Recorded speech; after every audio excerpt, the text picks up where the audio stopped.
Hello po, good morning! Today is Sunday. I-share ko po sa inyo itong ating Stanya project na natapos po last week, gawang pang mayaman.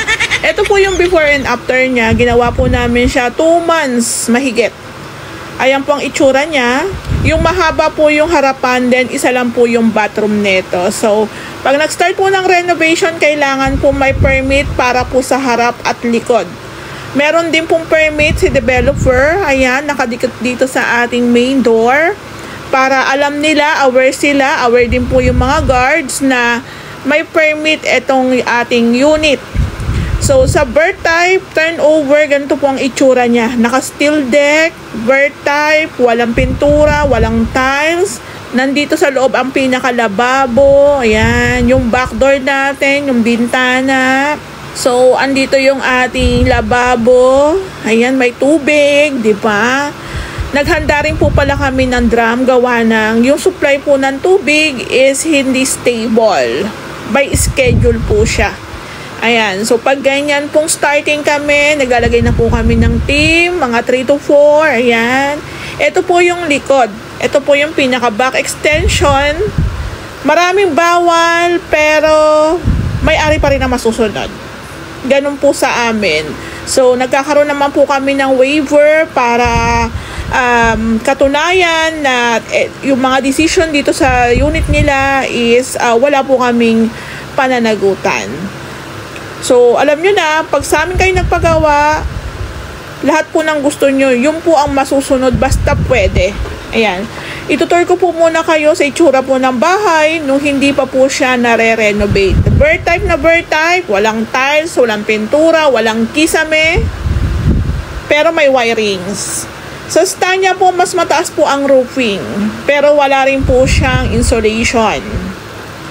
Ayan po. Malawak po ang floor area ng Stanya. Kung may budget ako at kaya ko naman po yung monthly, isa po to sa napipili kong kunan. Ayan po. So, yung bathroom, nakita nyo, diba? Ganito po ang itsura niya. Maliit lang po talaga ang bathroom. Tapos, yan na rin po yung setup niya. Kumbaga kami, i-renovate na lang po namin. So, wala rin po yung kisame. After 2 months mahigit, ayan, na-turnover na po namin siya sa may-ari. Kasama na rin po ang paglilinis dyan. Package na po yon. Ito po, silipin po natin ang naging proseso namin dito. Dito po sa ground floor, naglagay po kami ng resist ceiling. Ayan po. Naginamitan po natin yan ng PVC ceiling panels. Sa mga PVC panels, si client po ang pipili kung ano pong gusto nilang kulay. Gusto rin po nila ng kornisa. Ayan, ayaw po nila ng coke, kaya resist ceiling po ang nilagay natin. Pagdating naman po sa second floor, ayan, naka-tiles na. Meron na rin po siyang primer, naka-PVC panels din po tayo dito. White naman po dito sa taas. Tapos, meron din po tayong 2-room partition. Ayan. Sa amin, kung gusto nyo magpagawa, only po ang aming mga outlets. Kung ilan po ang gusto nyo ipalagay, basta full renovation tayo, wala tayong pag-uusapan na additional dyan. Ayan po. So, sa room partition, yung po ang decision ng may-ari, 2 kwarto lang. Pero kung gusto nyo 3, kaya. Kasi malaki siya malawak. Tapos ito po, naka-PVC panels din po tayo. White naman po dito sa taas. Sila ma'am din po ang pumili. So, after po namin masarahan yung pinaka-back extension, dito na po namin ipopwesto yung kitchen area nila, ma'am. Siguro nasa 180 lang po yan. Ayan. Tapos ito po, naka-tiles lang din po yan. Na naka-45 degrees cut. Tapos nagpalagay rin po sila, ma'am, ng bar counter. Ayan po. So, balik po tayo dito sa second floor. Naglalagay na rin po kami ng pintura dito sa ating kornisa. Maple lang po yan na wood stain. Matrabaho siya pero pwede namang gawan ng paraan. Dito naman po tayo sa ating bathroom. Kung mapapansin nyo, diba? Yung bathroom na parang ang dilim-dilim. Hindi magandang tingnan. Pero ngayon, pang mayaman ng itsura. Ayan po. Sa amin, wala na po kaming ginagalaw dyan. Kumbaga, pinapalitan lang po namin ng mga accessories, ng fittings.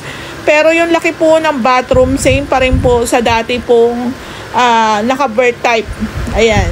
So sa bathroom din po, ang pinakamahal ang materyales.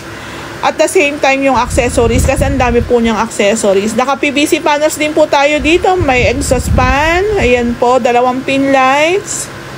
Diba? Ayos. So pagdating dito sa hagdan natin, nalagyan na po namin siya ng tiles. Nalagyan na rin po siya ng cover. Masilya. At pipinturahan din po yung pinaka-riser. Pagdating po dito sa hallway natin, malinis na yan. Ito na po yung itsura ng ating 2 kwarto, diba? Pang mayaman na. Sa mga magtatanong po kung magkano inabot, i-message nyo lang po ako sa aking isang page. Kasi po hindi po ako nagme-mention ng labor cost. Ayan, for privacy na lang po. Ito po yung itsura ng isang kwarto. Ito rin po yung second room. O, diba? Seal gray po ang pintura niyan. O, diba po? Tapos dito naman po sa may ground floor, ito po yung TV console nila, sir. Okay na siya. Tapos sa may hagdan po, meron din po tayong mga fluted panels.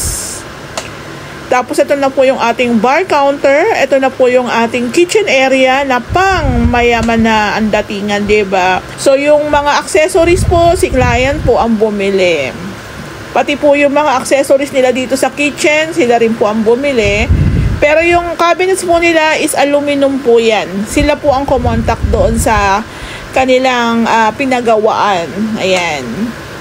So, i-message nyo lang ako kung gusto nyo malaman. Estimate lang kung magkano po inabot. Na-share ko na rin naman po ito. Pero, for privacy, wag na lang po natin i-share kung magkano inabot dito sa ating vlog. I-message nyo po ako sa isang page ko, Ray House Makeover. Ayan po. Tapos, ito na po itsura ng ating hidden door. Yung ating bathroom. Ayan po, ipupush nyo lang yan. Ayan po siya. Diba, kompleto na po ito. Yung laboratory po natin, meron na po yan, cabinet. Okay na rin po yung ating heater, yung mga accessories na iba, okay na po yan. Malinis na rin, na tile grout na. Kompleto na. Ayan, meron na po siyang laboratory cabinet. I-check po natin yung ating toilet. Good siya, pero depende sa supply ng tubig kasi style niya hindi pa po stable. Pero pwede naman ako pong i-consider. May schedule lang po yung supply ng tubig nila. Ayan. O diba, pang mayaman. San ka ba? Kung gusto mo na siguradong gawan ako, message mo na agad ako. Nakikita mo na yung gawa namin eh. Hindi lang po yan maganda sa video. Maganda rin po yan sa personal. Ayan o, diba? O, testing. So, ganun lang guys. Kung hindi pa kayo ng budget ipon, tapos, pumunta kayo sa tamang contractor para hindi po sayang yung budget nyo. Ayan po yung ating handle para dito sa ating hidden door. Yan. So, ayan po ang gusto ng may-ari. Sinunod lang po namin ang gusto nila. Ayan, diba, kompleto na. Kina ma'am at saka kay sir, maraming pong salamat sa pagpili sa Ray House Makeover. Sa team po ng Ray House Makeover, sa team ko, maraming salamat kasi may napaganda na naman po tayong tahanan. Ayan. Nagpapasalamat din po ako kay Lord kasi hindi niya po kami pinabayaan sa araw-araw po namin pagtatrabaho dito, sa pag-update namin. Binigyan kami ng kalakasan para ma-turn over po ito ng maayos, maganda. Ayan. Again, ma'am, sir, maraming pong salamat. Congratulations po.